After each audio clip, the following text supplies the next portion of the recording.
Hi friends, my name is Srinivasu, geography faculty. ఈరోజు మనం విశ్వం ఎలా ఏర్పడింది, ఆ విశ్వం అనేటువంటి టాపిక్ గురించి మనం తెలుసుకునేటువంటి ప్రయత్నం చేద్దాం. ఓకే, మరి విశ్వం అంటే ఏంటి? ఇక్కడ దీని ఇంగ్లీష్లో యూనివర్స్ అనేటువంటి నేమ్తో పిలుస్తారు.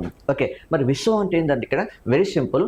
సో నక్షత్రాలు కానీ, గ్రహాలు కానీ, ఉపగ్రహాలు కానీ, ఇతర తోకచుక్కులతో ఉన్నటువంటి వ్యవస్థను ఏమంటారంటే విశ్వము అనేటువంటి పేరుతో పిలుస్తారు. విశ్వము అనే పేరుతో పిలుస్తారు. ఇలాంటి విశ్వంను ఆయా భాషల్లో అనేక రకాల పిలుస్తారు. ఇక్కడ ఎగ్జాంపుల్ తీసుకుంటే రష్యన్ భాషలో ఏ పేరుతో పిలుస్తారంటే కాస్మాలజీ, అంటే కాస్మాలజీ అనేటువంటి పేరుతో పిలుస్తారు. అట్లా మనం తీసుకుంటే అమెరికన్ భాషలో తీసుకుంటే దాన్ని ఆస్ట్రానామీ అనేటువంటి పేరుతో పిలుస్తారు. అట్లా మనం ఇంకా తీసుకుంటే జ్యోతిష శాస్త్ర ప్రకారం తీసుకుంటే దాన్ని ఏమంటారంటే ఆస్ట్రాలజీ అనేటువంటి పేరుతో పిలుస్తారు. ఈ రకంగా విశ్వంను ఈ భాషలో ఈ రకమైనటువంటి పేర్లతో మాత్రమే పిలవడం జరుగుతుంది.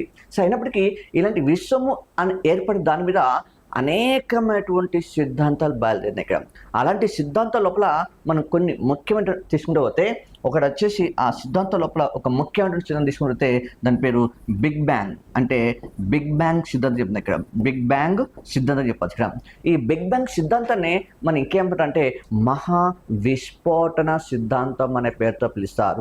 చూడండి, ఈ బిగ్ బ్యాంగ్ సిద్ధాంతం ఎట్టుందో దీన్ని ఎవరు ప్రతిపాదిస్తారంటే అబి జార్జ్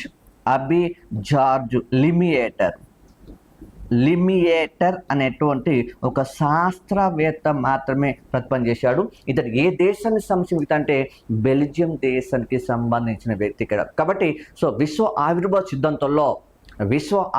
సిద్ధాంతంలో అతి ప్రధానమైనటువంటి నమ్మదగ్గ సిద్ధాంతం ఏదంటే ఓన్లీ బిగ్ బ్యాంగ్ సిద్ధాంతం చెప్పచ్చు. ఈ బిగ్ బ్యాంగ్ సిద్ధాంతాన్ని మనం మహావిస్ఫోటన సిద్ధాంతం అనే పేరుతో